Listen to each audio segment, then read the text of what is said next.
podcast for curious mind.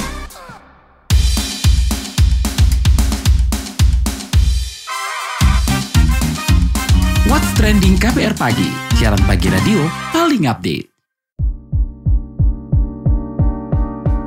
Kamu mendengarkan What's Trending edisi khusus yang hadir setiap Jumat. Saya Lea Baneza, obrolan kita hari ini gimana nasib hak angket. Wacana hak angket menguat selama pemilu 2024.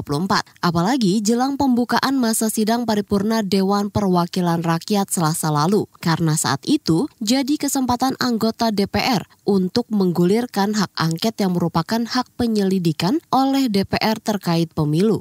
Dalam mengajukan hak angket ini ada syarat yang harus dipenuhi, yakni diusulkan oleh paling sedikit 25 orang anggota DPR dan lebih dari satu fraksi. Selain itu, juga dapat persetujuan dari rapat paripurna DPR yang dihadiri lebih dari setengah anggota DPR dan keputusan diambil dengan persetujuan lebih dari setengah anggota DPR yang hadir. Namun, pada sidang paripurna Selasa lalu, terpantau ada 3 anggota DPR yang mengusulkan penggunaan hak angket tersebut. Mereka adalah Luluk Nurhamidah dari PKB, Arya Bima dari PDI Perjuangan, dan Aus Hidayat Nur dari PKS. Mereka menyoroti dugaan penyalahgunaan kekuasaan untuk memenangkan pasangan tertentu di pemilu 2024. Namun dalam rapat tersebut, usulan hak angket tidak direspon pemimpin DPR dan belum ada pembahasan lanjutan. Sementara itu, Ketua DPR RI Puan Maharani tidak hadir dalam rapat tersebut karena sedang melakukan kunjungan kerja ke Paris, Prancis. Berdasarkan siaran pers dari tim medianya, Puan disebut menghadiri konferensi tingkat tinggi KTT Ketua Parlemen Perempuan Dunia.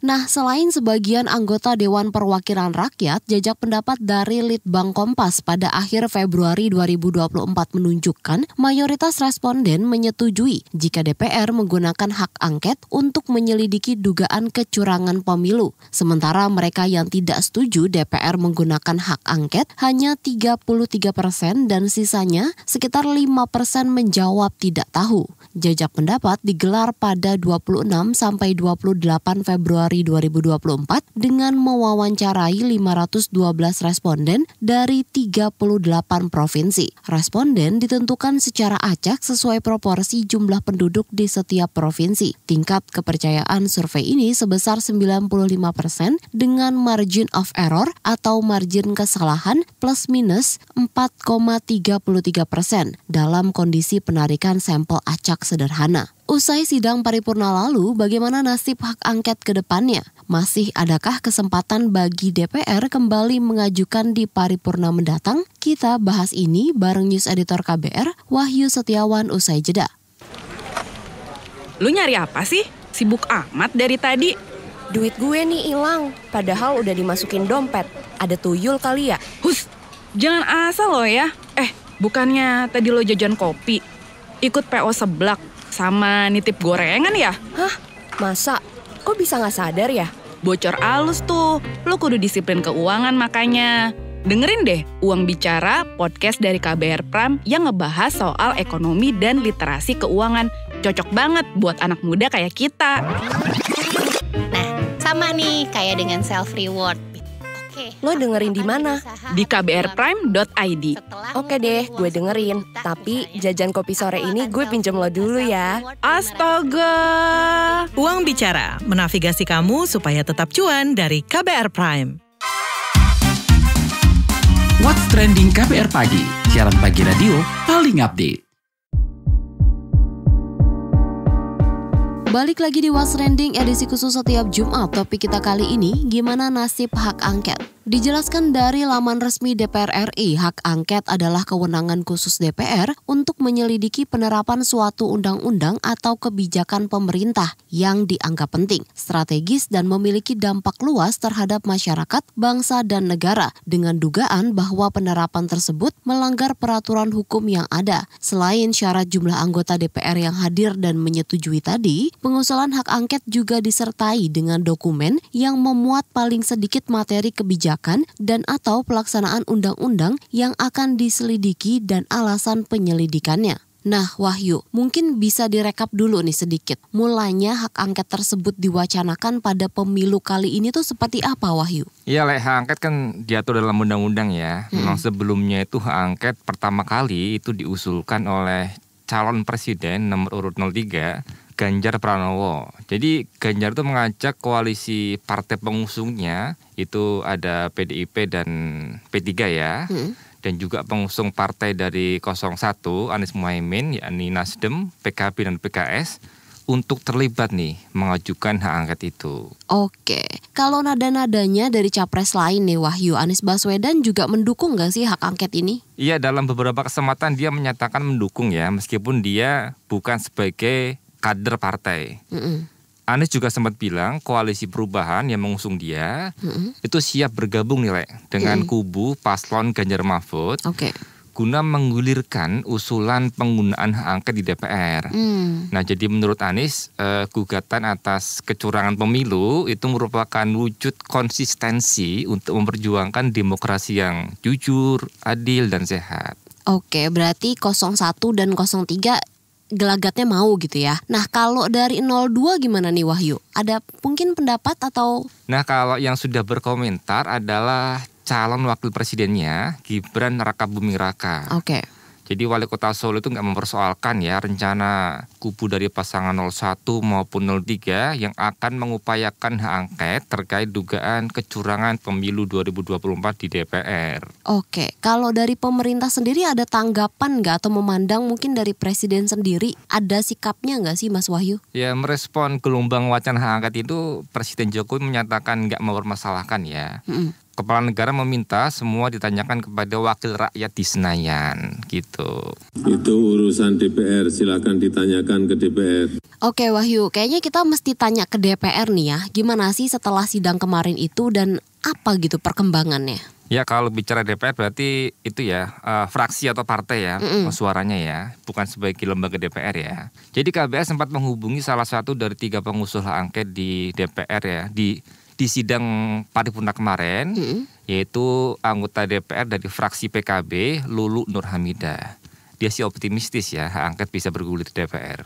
Kita membutuhkan dukungan minimal 25 itu. Nah syukur kalau misalnya banyak yang merasa penting dan ini sangat mendesak untuk diajukan hak angket. Nah kita juga bisa melampaui angka 25. Jadi 25 itu hanya angka minimum untuk bisa mengajukan hak angket dan harus lebih dari 1 fraksi. Nah, untuk sementara tentu inisiatornya semula itu kan dari PDIP ya. Jadi ada PDIP misalnya, kemudian ada PKB udah jelas tadi kita sudah sampaikan, ada PKS dan Nasdem juga tidak menolak dan tidak mengatakan tidak kan begitu. Dan saya kira kita juga akan membuka kesempatan kepada P3 misalnya, jadi orang per orang di sana yang mewakilin dari keragaman fraksi yang ada dan itu sudah cukup gitu. Nah syukur alhamdulillah, yang paling penting itu kalau kemudian semakin besar dukungan yang bisa kita dapatkan, misalnya nanti para penandatangan yang sepakat dengan hak angket ini, nah itu malah jauh lebih bagus itu. Karena apa ya? Karena ini menyangkut persoalan kesehatan demokrasi kita itu. Jadi persoalan bangsa dan negara juga. Nah kalau ini dianggap penting oleh banyak pihak yang ada di DPR ya saya kira kita akan dapat dukungan lebih dari 25 orang itu. Emang apa aja sih impact hak angket ini? Mengapa baru 3 anggota DPR yang kemarin speak up untuk hak angket ini? Kita akan kembali untuk membahasnya usai jeda. Lu udah tahu soal ini belum sih? Lihat dong. Oh, ini mah gue udah tahu. Seru banget sumpah. Hah? Apaan tuh? Ini loh yang lagi viral itu. Hah? Gimana? Daripada FOMO, mending lu dengerin deh podcast FOMO Sapiens. Hah? Setiap hari Jumat hanya di kbrprime.id dan platform mendengarkan podcast lainnya. No more fear of missing out tips. KBR Prime, podcast for curious mind. What's Trending KBR Pagi, siaran pagi radio paling update. Balik lagi di What's Trending edisi khusus setiap Jumat. Topik kita kali ini, gimana nasib hak angket? Wahyu, seperti yang tadi udah kita bahas, Selasa lalu baru ada 3 anggota DPR nih yang menggaungkan hak angket pada sidang paripurna. Ada pantauan gak sih Wahyu, kenapa gak ada lebih banyak yang menyuarakan hak angket ini gitu? Jadi kenapa baru hanya 3 gitu ya? Oke. Jadi kalau dari pernyataan pakar hukum tata negara dari Sekolah Tinggi Hukum STH Jentera, Bivitri Susanti, dia menilai fraksi-fraksi yang belum bersikap saat itu ditengarai tengah menghitung implikasi dari penggunaan hak konstitusional itu, Le.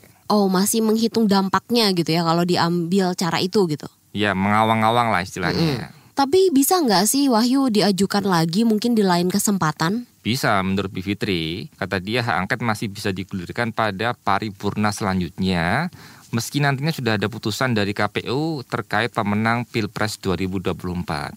Karena implikasi hukum yang dibingungkan misalnya sampai sejauh mana sih angket ini bisa punya pengaruh pada pemilu. Karena yang diwacanakan adalah selalu angket itu pilihan lain dari MK. Padahal menurut saya bukan. Angket bisa jalan terus, ke MK bisa jalan juga gitu. Karena angket itu soal kecurangan terstruktur, sistematis, dan masif yang biasanya nggak bisa diungkap di Mahkamah Konstitusi. Kalau dugaan saya sih sebenarnya buying time aja. Mereka masih bingung untuk menyatakan sikap. Karena tentu saja mereka menghitung peluangnya sebenarnya untuk ikut dalam pemerintahan yang akan datang seperti apa. Karena kalau mereka ikut dalam tanda kutip nyerang sekarang, pasti ada kekhawatiran nanti mereka nggak akan dapat kue sama sekali. Jadi sebenarnya buat saya itu hitung-hitungan politik internal aja soal apakah mereka betul-betul berani atau enggak untuk melawan pemerintahan yang akan datang. Oke Wahyu, berarti bisa dikatakan bahwa pengajuan hak angket ini nggak perlu nunggu hasil pemilu dari KPU gitu ya? Iya, kalau kata Bivitri nggak perlu nunggu, Le. Ada alasannya sih menurut Bivitri.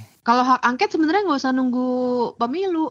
Karena kan kalau hak angket itu bukan soal rekapitulasi, bukan angka hasil pemilu, tapi kecurangan yang TSM. Jadi hari ini pun kalau tadi tercapai 50% plus 1 sebenarnya bisa. Karena itulah Koalisi Masyarakat Sipil Kawal Pemilu Demokratis menilai soliditas partai politik di parlemen akan menentukan nilai keberhasilan usulan hak angket itu. Anggota koalisi yang juga peneliti Perkumpulan untuk Pemilu dan Demokrasi atau Perludem, Fadli Ramadhanil mengatakan, parpol yang satu suara terkait hak angket itu mesti berkonsolidasi dulu agar dukungan maksimal fraksi di DPR bisa tercapai. Tapi bicara soal implikasi, emangnya sampai seberapa jauh sih pengaruh dari hak angket ini, Wahyu?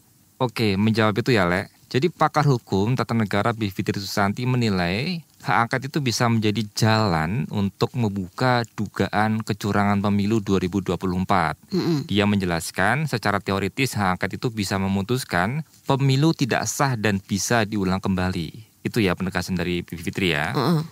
Nah, senada dengan Bivitri, kalau dalam wawancara KBR dengan peneliti Perludem, Fadli Ramadhanil, menurutnya jika DPR berhasil menjalankan hak angket, maka bisa jadi ada rekomendasi pemungutan suara ulang. Oke.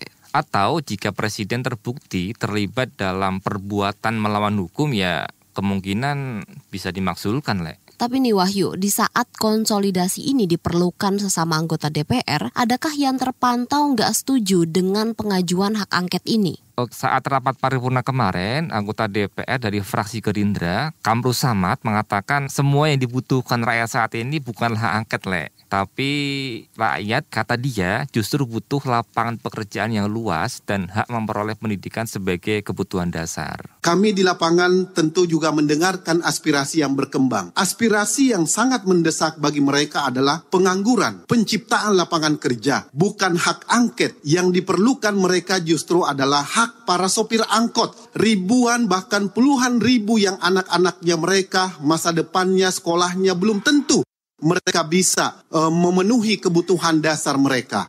Nah, itu kan partai Gerindra gitu ya, Wahyu. Ada partai lain nggak nih? Kalau Ketua DPC P3 Kabupaten Rembang, Zaimul Umam Nur Salim, yang kerap disapa Gus Umam, mengatakan daerahnya nggak ada kader yang menyuarakan hak angket, Le, pasca pemilu.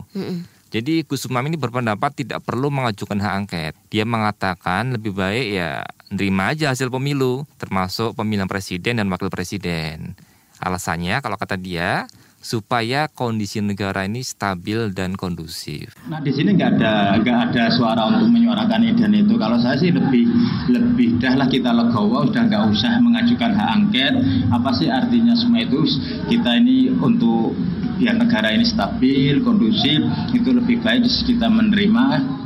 Dia juga menilai P3 ini sebaiknya bergabung aja nih ke koalisi pemerintahan. Karena kan P3 nggak punya tradisi menjadi oposisi ya. Apalagi untuk membangun bangsa kan perlu kebersamaan. Kita juga tahu kalau kelompok pemilih terbanyak pada pemilu lalu itu adalah kan kelompok muda juga nih Wahyu. Ada nggak nih yang udah bersuara mungkin? Ya Le, untuk itu kita sudah wawancara ya perwakilan pemuda dari LSM Kepemiluan Komite Independen Sadar Pemilu atau disingkat KISP. Ada Iqbal Khatami selaku koordinator di KISP yang menilai anggota DPR ini masih ragu nih Le, atau wait and see soal hak angket itu.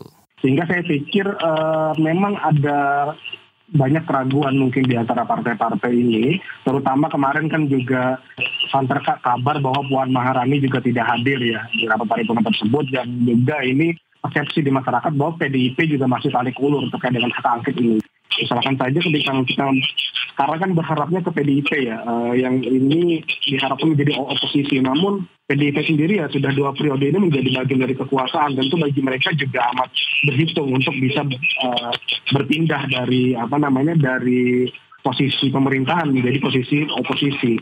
Nah, sama halnya misalkan dengan PKS, misalnya PKS juga sudah 2 periode menjadi oposisi. Tentu mereka mungkin ya ada pertimbangan lain untuk bergabung misalnya dan lain-lain, itu bisa saja terjadi. Sehingga positioning partai ini memang sekarang agak sulit, apalagi rekapitulasi belum selesai seperti itu. Posisi mereka masih belum aman dan mereka di lapangan masih bertarung untuk menjaga suara.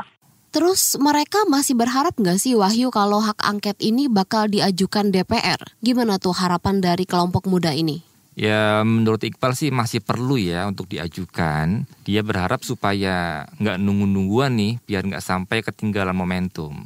Jadi sebenarnya masyarakat sudah berharap banyak ya dengan hak angket ini, namun partai tentu juga mungkin masih berhitung dan kami sebagai lembaga masyarakat tentu berharap jangan sampai ini ketinggalan momentum seperti itu, dan ini hanya sebatas gertakan semata karena tindakan partai dalam pengusulan hak angket ini bisa menunjukkan bahwa ada keprihatinan dari partai politik sebagai kelembagaan yang ideal untuk meningkatkan integritas pemilu di Indonesia, yang mana seharusnya juga partai politik dapat mencerminkan sebuah komitmen representasi dari masyarakat untuk menjaga proses yang demokratis, yang itu bebas dan juga adil seperti itu. Jadi kami pikir tidak perlu kemudian hak angket ini terkesan sebagai bagian dari yang selama ini kan dibenturkan ya.